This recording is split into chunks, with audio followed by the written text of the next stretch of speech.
네, 제가 게스트분들께 간단한 질문을 한 가지씩 던지고 마이크를 객석으로 넘기도록 하겠습니다. 오렬 감독님께 먼저 질문을 드리죠. 네. 감독님은 이미 그 눈꺼풀과 또 단편 약간 파미르를 통해서 4.16에 관한 영화를 만드셨고 이 영화도 꽤 오랜 기간 작업을 하고 완성한 걸로 알고 있습니다. 그래서 또 도식적으로 좀 이야기한다면 오덜 감독님의 영화에는 두 개의 4월이 있다는 느낌이에요. 제주 4.3의 4월이 있고 또 4.16의 4월이 있다는 느낌인데 다시 한번 장편 영화로 이 4.16을 다루게 된 과정을 좀 말씀해 주신다면요.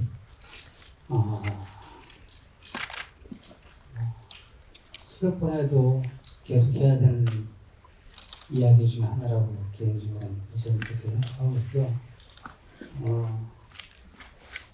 제가 안산에서 우리나라 제일 먼 데 살잖아요. 원래 집이 제주라. 배도 제주도로 향하고 있었고, 근데 거기서 오는 제주로 향하던 배가 돌아오지 못하고 그거를 제주에서 제가 지켜보고 있었던 뉴스로. 근데 그게 그렇게 가슴 있게 새겨졌는데 그 순간에 안산이 저한테 되게 가까워진 것 같은 느낌이 들었었어요.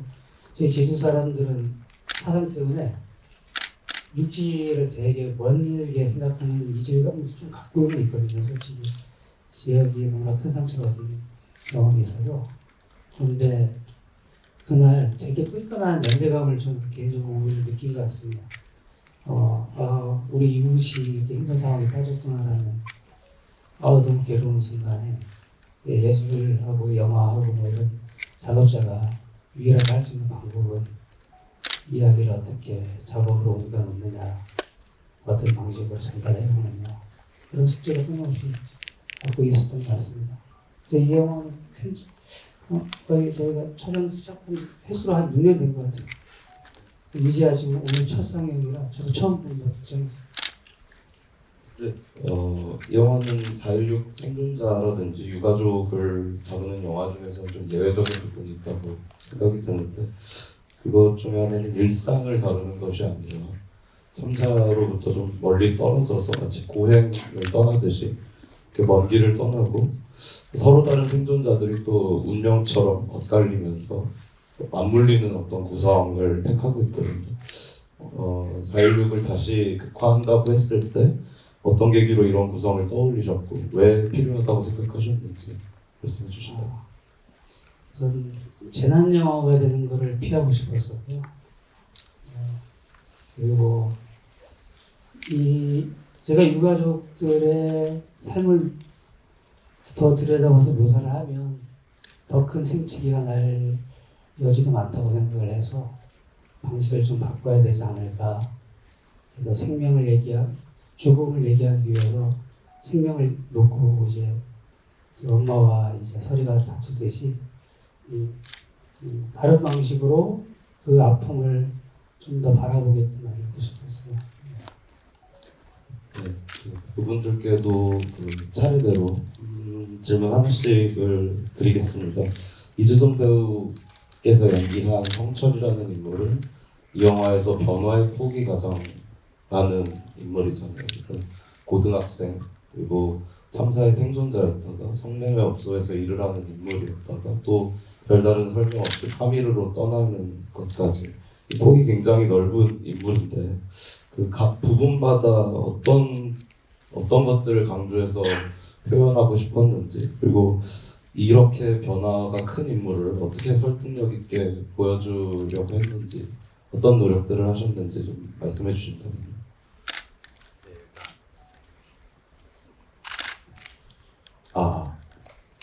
네, 정말 오래된 영화라서 왠지 사실 기억이 가물가물하거든요. 네. 일단 찍는 기간도 꽤 길었던 걸로 저는 기억하거든요. 몽골 분량을 찍고 또 이제 서울 분량을 또 따로 찍고 뭐 이렇게 했었는데 일단 성철이한테 두 가지 감정이 있다고 생각해요. 굉장히 친구를 잃는 상실감과 죄책감, 친구를 두고 온 죄책감, 그 상실감과 죄책감이 굉장히 혼란스럽게 내면을 되게 감싸고 있다고 생각해서 되게 혼란스럽고 슬퍼하지 못하고 있는 죄책감 때문에 상실감 때문에 슬퍼해야 되는데 죄책감 때문에 슬퍼하지 못하는 그런 약간 아이러니한 인물이라고 생각했어요. 그래서 좀 감독님이랑 계속 얘기하면서 송철이의 인물을 어떻게 보여줘야 될지 좀 많이 얘기하면서 찾아갔던 것 같습니다. 다음으로 김민혁 배우께서는 일부의 아버지는 계속 말이 안 통하는 외국인들과 놓여 있고 또 대화를 하는 대상도 과거의 존재가 아니라면 또 환상처럼 떠오르는 그 딸의 모습 이런 것처럼 계속해서 말을 주고받고 대화를 주고받는데도 이 사람은 완전히 고립되어 있는 것 같은 느낌을 받게 되거든요. 그래서 이 인물에 또 아예 완전히 낯선 환경에서 떨어져 있는 인물에 어떻게 접근하고 좀 어떤 감정을 중점적으로 표현하려고 하셨는지. 자식이 죽으면 그 가슴에 묻는다고 하잖아요. 네. 물론 저도 그런 경험이 없어서 최대한 아이를 먼저 떠나보낸 아빠를 어떻게 표현해야 될지 고민했었어요. 말씀하신 것처럼 호성이라는 그 아빠가 송이한테 스스로를 양아치로 만들면서 러시아에 이제 송이가 가고 싶어했던 러시아에 간게 송이가 그토록 가고 싶었던 곳으로 아빠가 대신 가서 혹시나 가면 만나지 않을까. 그래서 저도 러시아를 그때 처음 갔는데 그 러시아의 추위를 제가 경험해보지도 못했고 정말 호성이는 정말 혼나야 되지 않을까라는 생각이 계속 촬영할 때도 밖에서 있었고 그 추위를 한번 직접 경험해보려고 계속 노력을 했었습니다. 네, 다음으로 장동윤 배우는 사실 분량 자체가 많다고는 할 수는 없지만 세준이라는 인물은 이 영화에서 다른 인물들에게 가장 많은 영향을 미치는 존재이기도 하잖아요. 그래서 설이는 임신을 하고 성철은 이 인물에 대한 기억 때문에 파미르로 떠나고 그래서 이 다른 인물들이 세준을 떠나보내지 못하는 사람들이라는 느낌도 드는데 그 모습이 전달되기 위해서는 이 세준이라는 인물에서 그 근거를 찾아야 한다고 생각이 들었거든요. 그 설득력의 근거를. 그래서 그 많지 않은 분량 안에서 이 인물의 어떤 모습들을 좀 중점적으로 표현하고 싶었는지 궁금합니다. 일단 말씀하신 것처럼 그 분량이 워낙에 이제 짧은 그 시간 안에 세준과 또 이제 친밀도를 그 주변 인물들에게 좀 보여줘야 돼서 어떻게 성격이나 이런 것들이 어떨까라는 고민을 그 당시 많이 했던 것 같아요. 저는 좀 좀 우스운 생각일 수도 있는데 그 여자친구가 임신을 했잖아요. 그러면 좀 얘가 막 놀았던 애인가 약간 그런 고민을 그 당시 하기도 했고 하면서 어쨌든 그런 친밀도를 좀 많이 표현하고 싶었던 걸로 기억을 하고 그래서 저는 사실 이제 촬영 자체가 그렇게 그 힘들고 이렇다기보다 친근하게 막 이렇게 일상적인 것들을 많이 보여주고 감독님이 그 저에게서 그런 좀 세준이 가지고 있는 매력을 끌어내려고 하셨던 게 기억이 나는데 그렇게 좀 촬영을 한 것 같습니다. 마지막으로 남미선 배우께도 질문을 드리자면 이 인물이 사실 저는 가장 복잡한 캐릭터처럼 느껴졌어요. 왜냐하면 어쨌든 혼자서 남자아이를 길러온 사람이고 또 참사의 유가족이 되었고 그러면서도 알코올 중독자 같은 생활을 살아가고 있고 또 자기처럼 어린 나이에 임신을 하게 된 서리를 만나게 되는 굉장히 강한 상황들, 강한 설정들이 몇 개가 중첩이 되어 있다고 생각하는데 이 인물, 이 캐릭터를 전반적으로 어떻게 해석하고 접근하셨을지 되게 궁금했거든요. 네, 말씀을 좀 해주신다.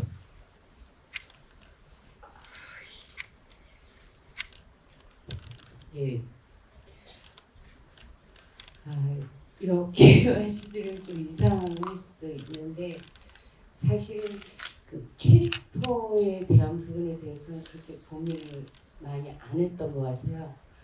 왜냐면 누구든 어떤 사람이든 이런 정말 나와 있는 것처럼 날벼락 같은 상황을 만났을 때 그 인물이 그 사람이 가진 황막함이나 혹은 그 절망감 이런 것에 집중을 더 하면서 그 장면들을 이렇게 만들어 갔던 것 같아요. 그래서 사실은 보통 배우들이 캐릭터나 인물들에 대한 고민을 하는데 이 작품은 그런 고민보다는 그 상황들에 대한 어떤 고민, 이런 게 뭘까? 그리고 정말 이런 상황이 왔을 때 어떨까라는 그 지점에 조금 더 집중했고 사실은 제가 이렇게 머리도 막 노랗고 해서 굉장히 캐릭터에 대해서 생각을 할 수가 있는데 그때 제 상태가 그랬어요. 저 머리 상태가. 그래서 감독님한테 제가 지금 머리가 이런데 어떡할까요? 이게 너무 이 작품과 맞지 않지 않을까 했는데 감독님이 그대로 하시라고 그러더라고요. 그래서 제가 어떤 인물이 중요한 게 아니고 그 속에 있는 사람들의 어떤 그 마음들 그리고 그런 것들이 더 중요하구나. 그 상황의 어떤 집중이 더 중요하구나라는 생각을 했었고 사실 가장 그때 좀 감독님의 말씀을 듣고 집중했던 건 그 젊은 어린 그 딸보다도 여자친구보다도 더 미안한 어른으로서의 어떤 마음과 모습들이 조금 더 이 연기를 할 때 저한테는 조금 더 중요한 부분이었던 것 같아요. 그래서 그런 쪽으로 집중을 했던 것 같습니다. 네, 제가 대략적인 질문을 드렸고요. 관객분들도 아마 질문하고 싶은 것들이 많을 것 같은데 손을 들어주시면은 제가 마이크를 전달을 해드리도록 하겠습니다. 네.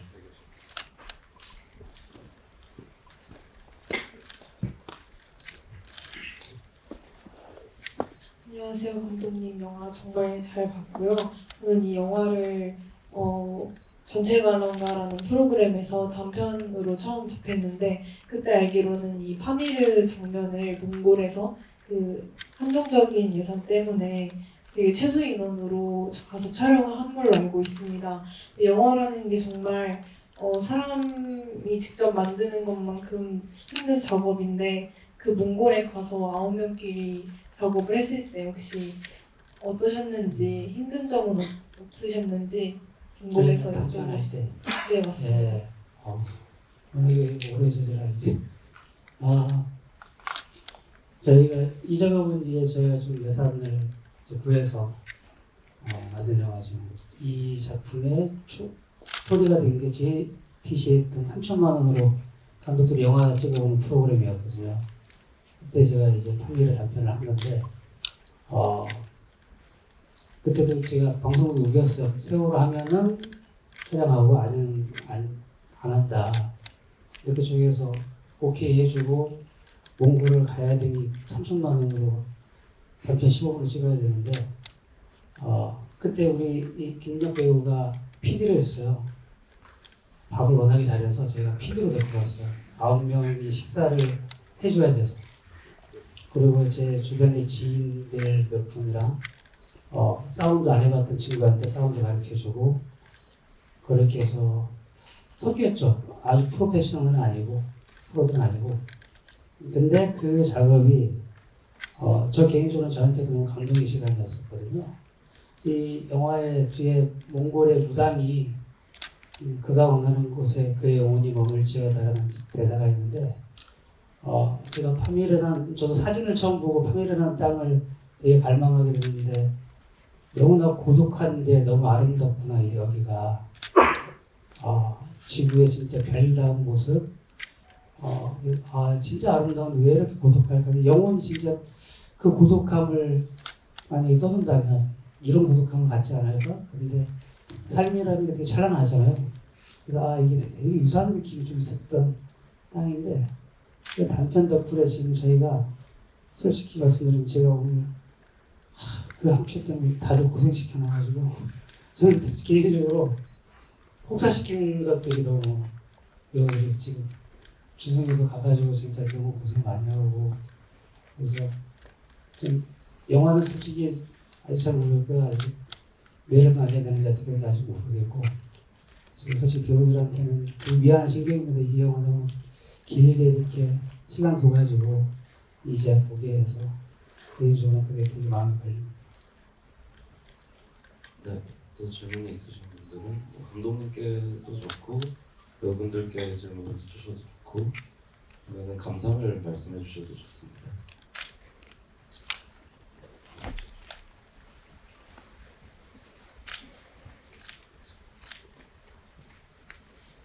예, 혹시 그 오멜 감독님 작품은 그냥 스토리 그런 거 위주가 아니고 이렇게 딱 이렇게 하여튼 그런 독특한 그런 게 있잖아요. 그 지슬은 뭐 말할 것도 없고 좀 되게 인상적이고 이렇게 봤고 하는데 저는 좋았고요. 근데 혹시 이 소재 이게 중간중간 나오는 그런 데서 약간 위험할 수 있게 뭐 이렇게 성매매업의 그 생존자 친구가 이제 20대 후반 정도 됐잖아요. 이렇게 종사를 한다든지 뭐 그리고 그때 세월호 그 학생들이 뭐 이렇게 해가지고 그런 뭐 그러니까 아이도 막 이렇게 임신이 돼 있고 뭐 이런 게 있다는 게 혹시 세월호 유가족 분들한테 살짝 불편한 마음을 주진 않을까 혹시 그런 생각 물론 그 다 이해가 돼요. 그래갖고 이제 파미르라는 곳에과 또 이제 아버님은 러시아 이런 데서 힐링을 가지고 다시 또 나아가고 그런 거를 무슨 의미인지 느낄 수 있거든요. 혹시 그런 오해나 아니면은 약간 거부감을 주진 않을까 그런 생각은 살짝 그래도 혹시 드신 적이 충분히 있는지 저도 그 걱정에 동의를 합니다. 그래서 진짜 많은 고민을 하고요. 근데 제가 언젠가 누구한테 그런 얘기 했는데 영어가 사회적 이슈를 다룰 때 어느 선까지 접근하고 어느 선에서 경계를 둬야 되고 거리를 떼놔야 되는지 너무 힘든 일인 것 같거든요, 솔직히. 근데 저는 솔직히 영화 감독이어서 어떻게 하면 영화적으로 이거를 풀어나갈 수 있을까? 이 드라마를 조금은 어떻게 해서 조금 더 다이나믹하게 만들 수 있을까? 그 경계를 시도하지 않으면 제가 잘못하면 저도 다큐를 만들 수가 있거든요. 그래서 약간 그 아슬아슬한 줄타기는 이런 작업할 때 짓을 할 때도 마찬가지였어요. 그런 매는 맞을 건 맞아야 되는 거고 불편하셨다면 제가 사과도 드려야 되는 거고 근데 우선 제 생각이 움직이는 대로 우선 작업을 해보는 관계입니다. 네, 또 질문이 있으신가요? 네, 저 위에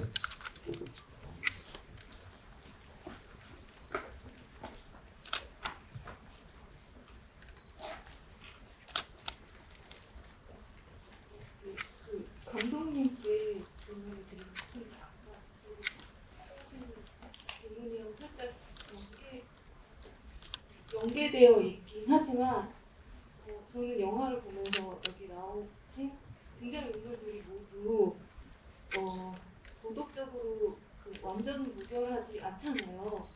그래서 이제 그 희생자가 굳이 도덕적으로 완전 무결할 필요 없다. 그는 그 평범한 사람들이었다라는 걸 표현하고 싶으셨는지 그걸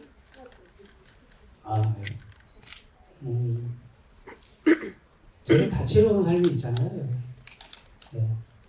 되게 다채로운 삶에서 제가 여기 주인공으로 쓴 사람들은 그 안에서도 조금 불편했으면 했어요. 예, 편치 않은 삶이 있는 근데 이 상처로 인해서 그분한테 다가서는 건 더 힘든 일이긴 하지만 이들을 통해서 좀 더 일반적인 그 상처를 입은 사람들의 폭을 조금 더 넓게 가져가고 싶은 욕심이 있었는데 아까 그게 선생님 말씀하신 것처럼 그 불편함으로 다가설 수 있다는 것도 잘 알고 있습니다만 그렇게 생각해 주시면 될 것 같습니다. 사실 우열 감독님의 많은 지술도 그렇고 이어도도 그랬고 어떤 상처와 아픔이라고 하는 것들이 어떻게 아름다움으로 포착될 수 있는지 그 역설적인 부분을 그 역설적인 경계면을 또 탐구하고 영화적으로 보여준다는 그 느낌이 항상 있기 때문에 이런 질문을 충분히 받아들일 수 있는 저는 형식의 영화라고 생각을 하고 있습니다. 네. 혹시 배우분들께도 질문해 주실 분들이 계신가요? 네, 앞쪽에 있는데.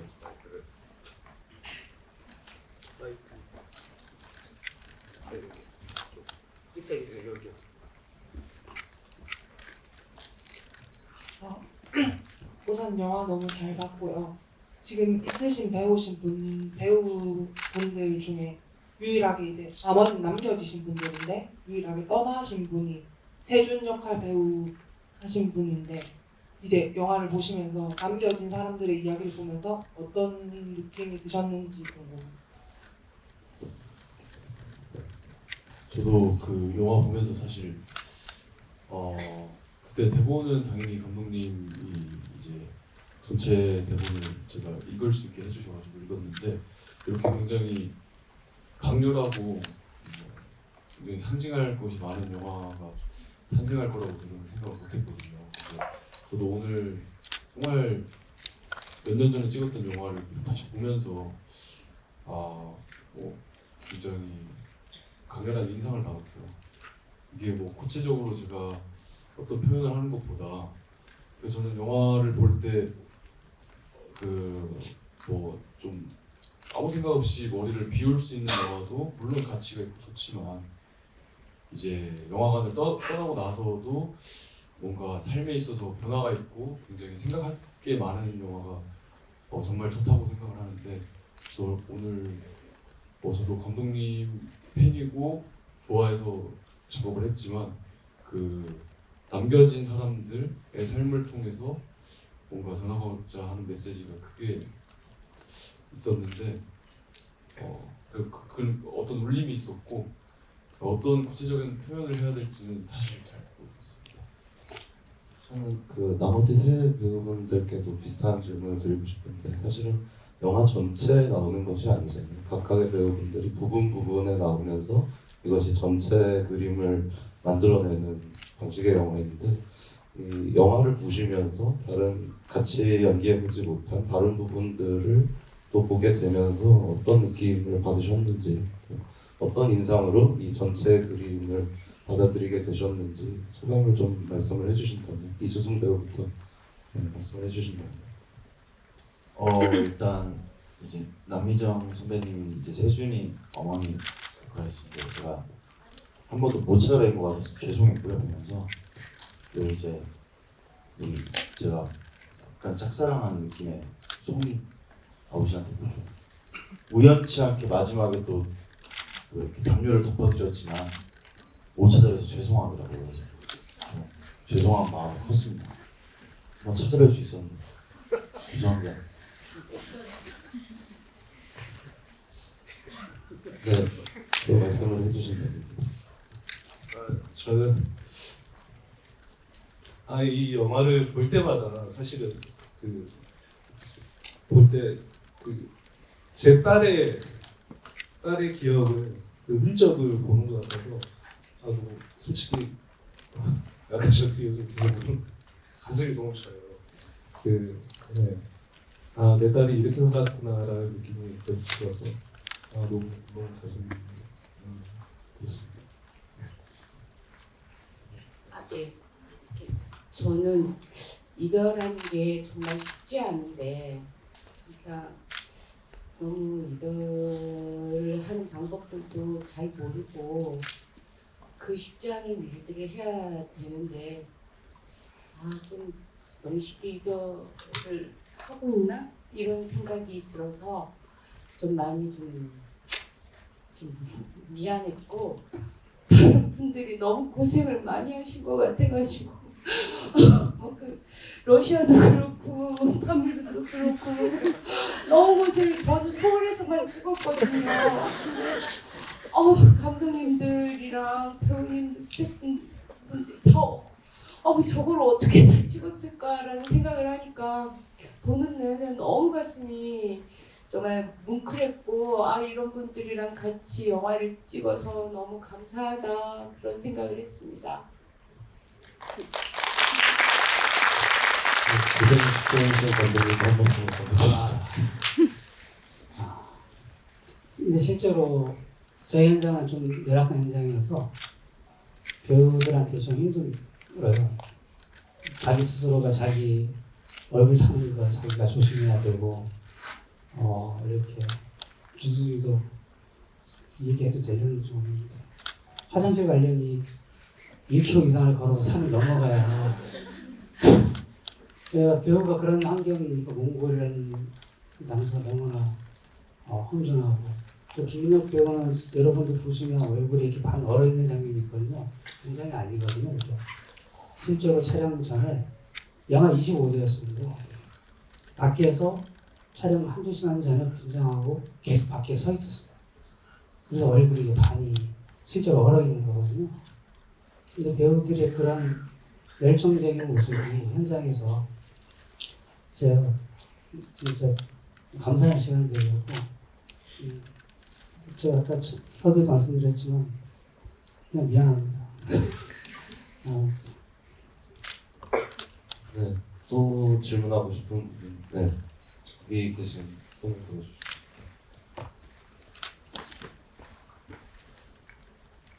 네, 감독님 영화 너무 잘 봤고요.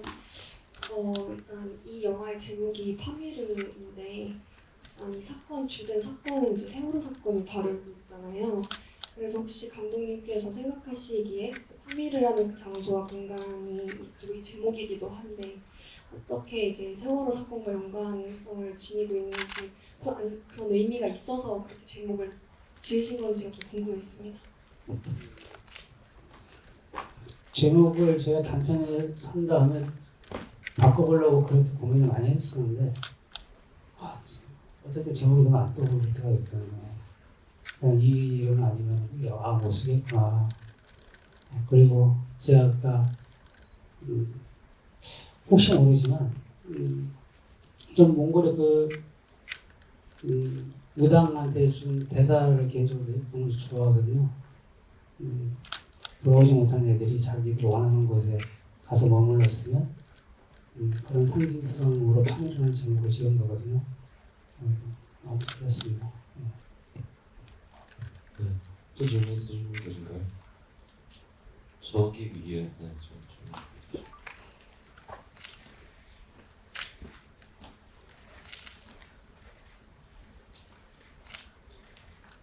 안녕하세요, 감독님.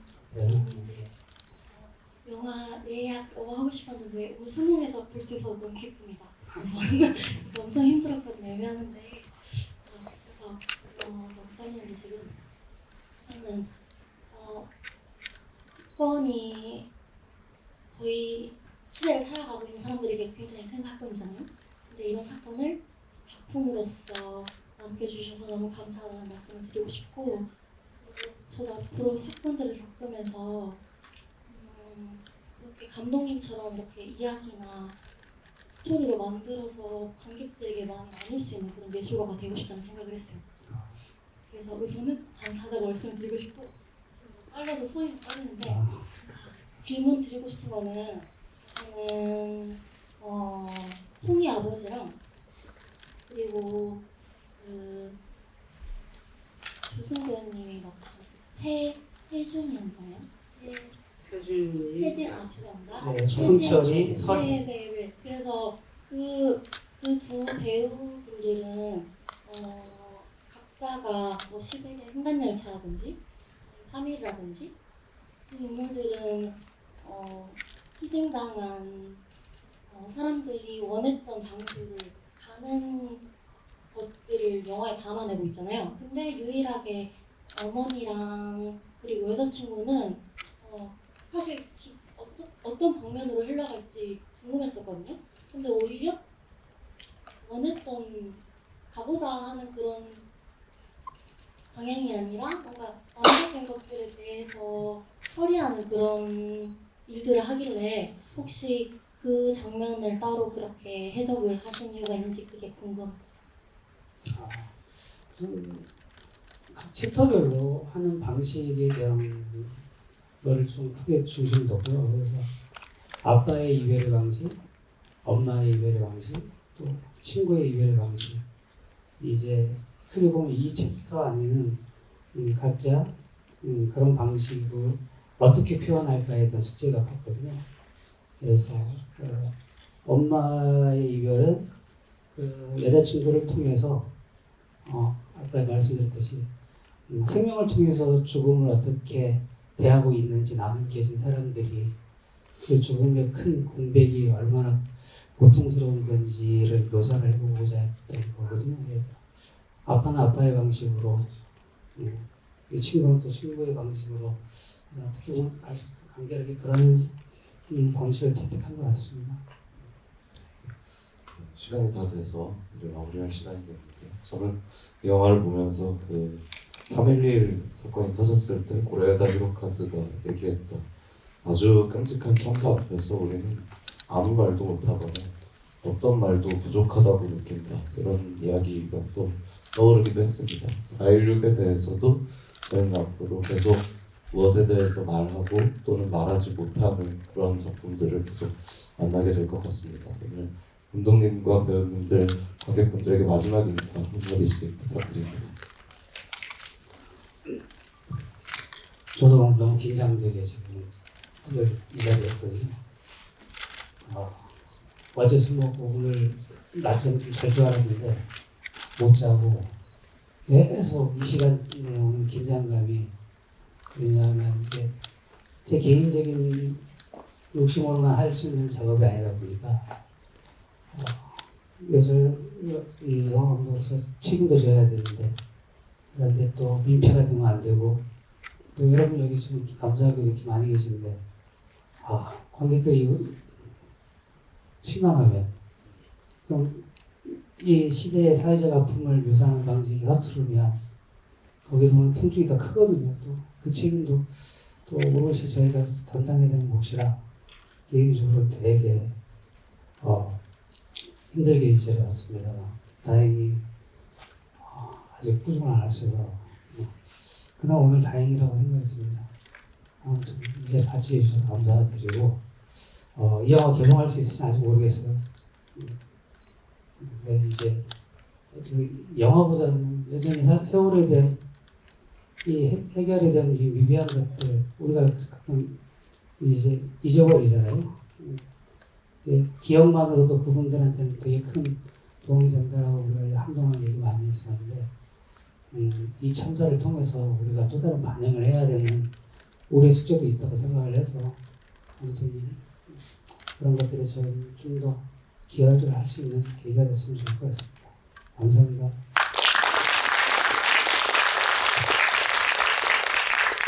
네, 저도 파밀리를 정말 찍고 나서 5년 만에 처음 봤는데요. 보면서 사실 심적으로 굉장히 힘들게 봤어요. 이 힘든 걸 또 같이 봐주셔서 정말 감사하고, 힘들게 보셨지만 또 어떤 심적으로 또 느끼시는 게 있으시면 이렇게 SNS나 주변에 좋은 영화 있다 한 번만 말씀해 주시면 감사하겠습니다. 감사합니다. 보이지 않는다고 없는 게 아니잖아요. 그 아이들도 그 아이들의 영혼도 이렇게 같이 영화를 봤으면 좋겠고, 그 관객분들이나 그 아이들이 조금이나마 위로가 됐으면 좋겠습니다. 감사합니다.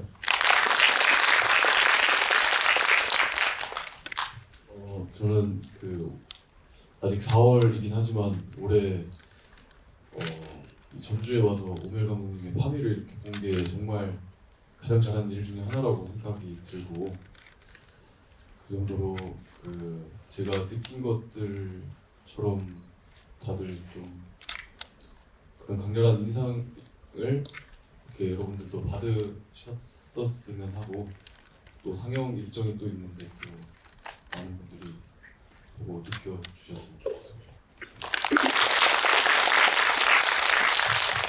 네, 많은 이유에서 뭐 이 작품을 이렇게 이 늦은 시간까지 이렇게 올라오셔서 봐주신 것만으로도 너무 감사드리고요. 다음에 또 이 작품이 다른 곳에서 상영될 때 그때 또 뵀으면 감사하겠습니다. 감사합니다. 네, 이번 시간까지 함께해 주셔서 감사드리고, 감독님과 배우님들에게 다시 한번 큰 박수 드리겠습니다.